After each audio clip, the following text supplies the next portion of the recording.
Okay, I've got my stump anvil locked in my vise for the time being until I can sort out a proper base. I do appreciate all the suggestions that guys have made, and I have another idea, so we'll see how that goes.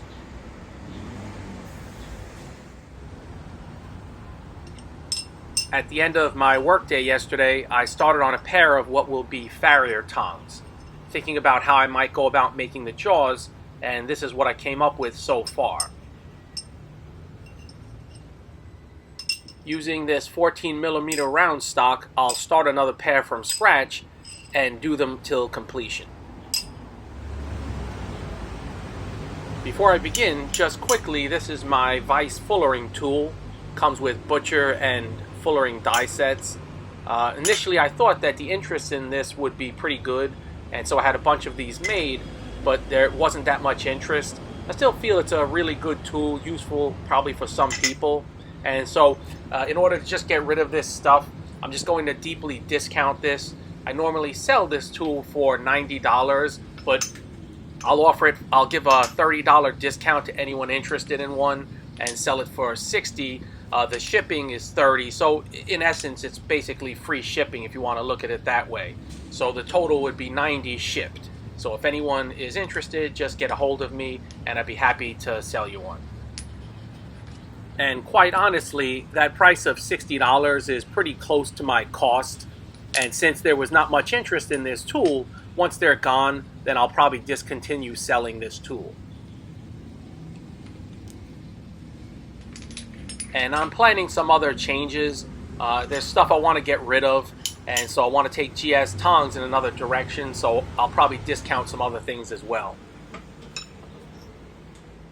And for those who maybe haven't seen, this is how you can fit this tool in any vise.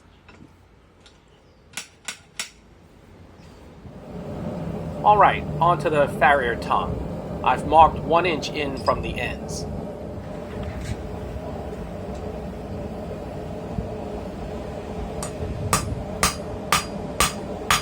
In order to be concise, I'll just show myself working on 1/2, since they are identical halves.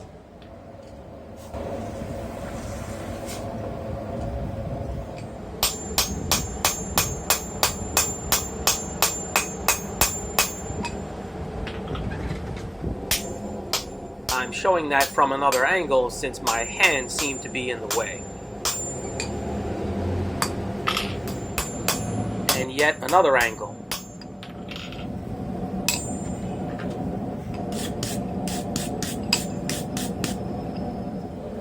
I want to thank Ken and Emil Brundage for their very generous recent donation. Also want to thank Paul Parker for his generosity and his donation. He's also a new Patreon supporter. And also want to finally thank Mike Llewellyn, who is also a new Patreon supporter. Thanks very much, fellas.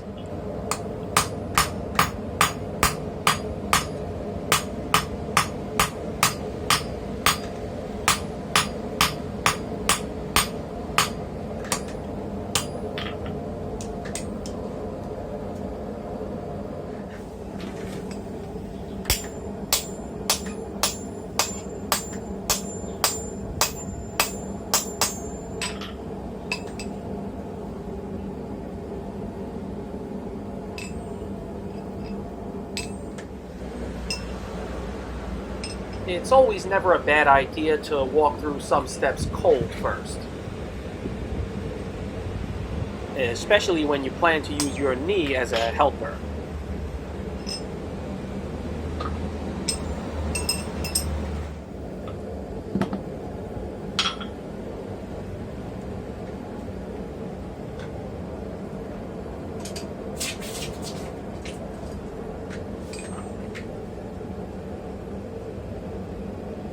I apologize for the partially obscured view.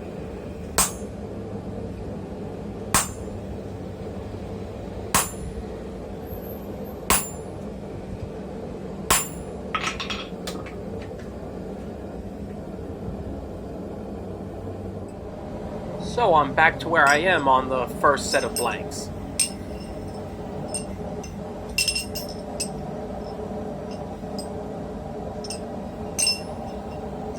I'm not completely sure how I'm going to proceed from here, just playing this one by ear.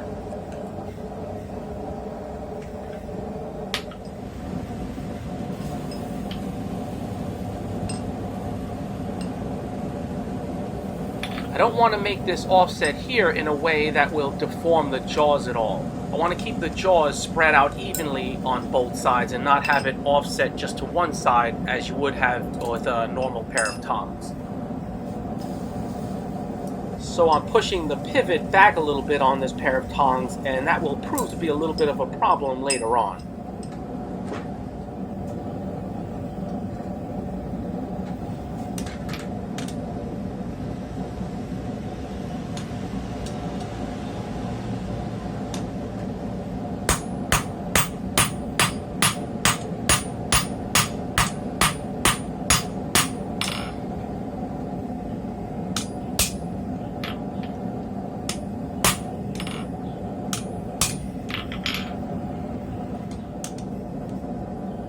I take a quick second heat to thin this out just a little bit more.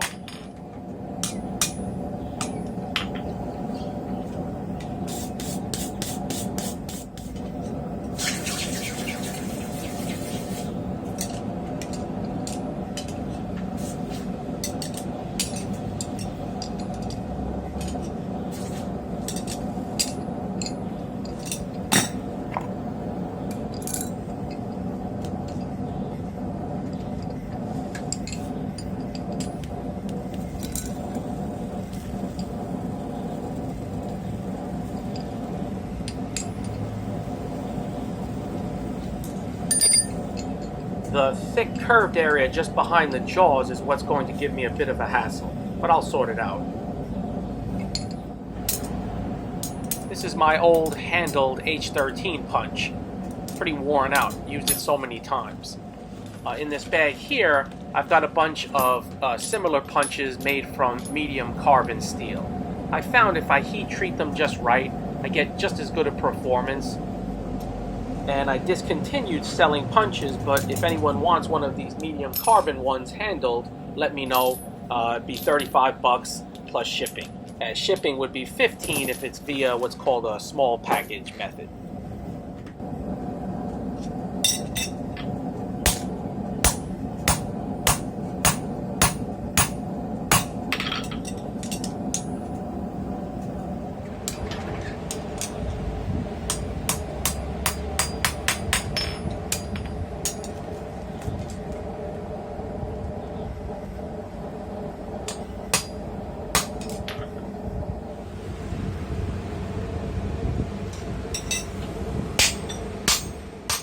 Well, you get to see a whole lot of hairy arm in this clip, but I think you get the idea.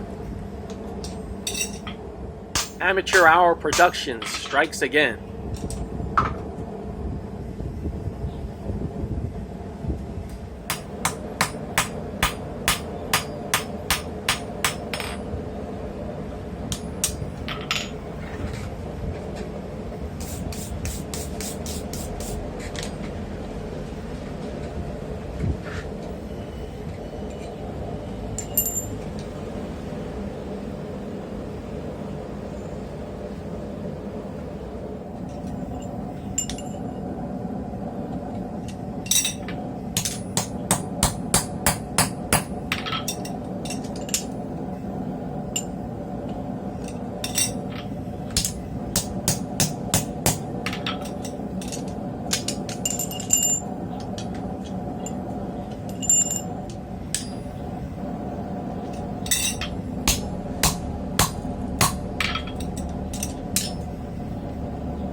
Well, that's much wider than any horseshoe thickness.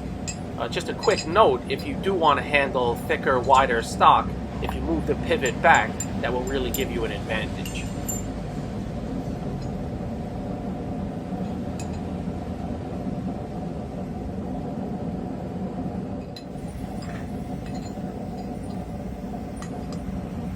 I'll I'll just continue on my merry way and worry about the jaw adjustment later on.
I did more grinding on this pair of tongs than I normally would.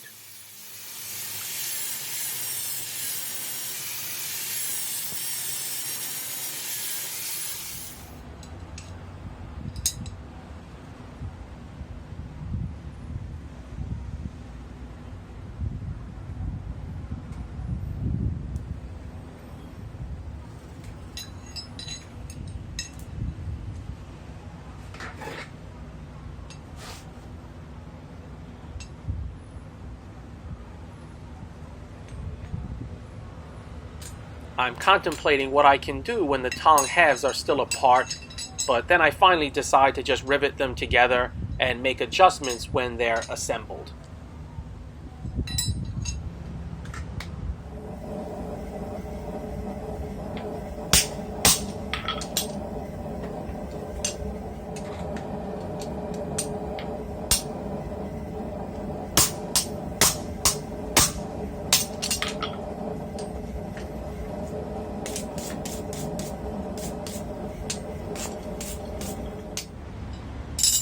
So you can see two horseshoes I have here. Both are about the same thickness, but one is flat on both sides, whereas one is flat one side and slightly radiused on the other. Someone sent those to me way back when, and I really appreciate it, coming in handy. I give it one final thought about altering just behind the jaw there, but then again I decide not to do it.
want to make this tongue for 1/4-inch shoes, though it should be able to also handle 3/16 or 5/16.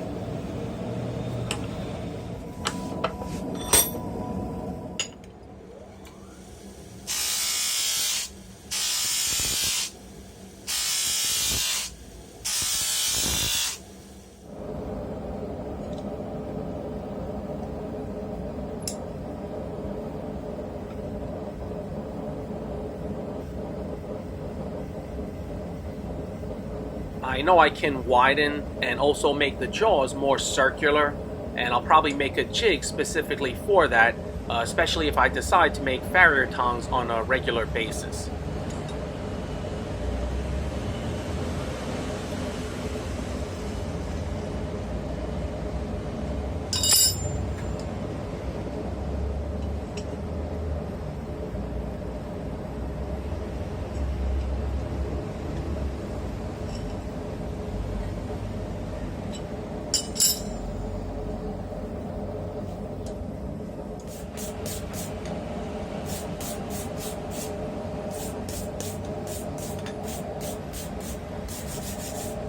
Overall, I'm pleased with this tongue. Of course, I see room for improvement, but I always see room for improvement. I may take that first set of blanks that I started and do something a bit different. Get the jaws and the pivot closer together.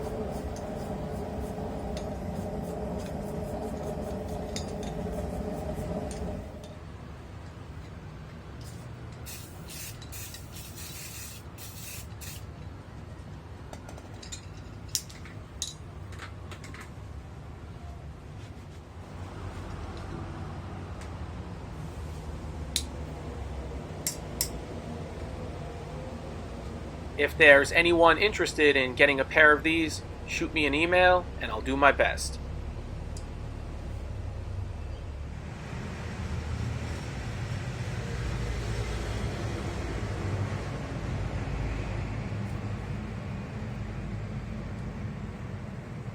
Catch you guys next time.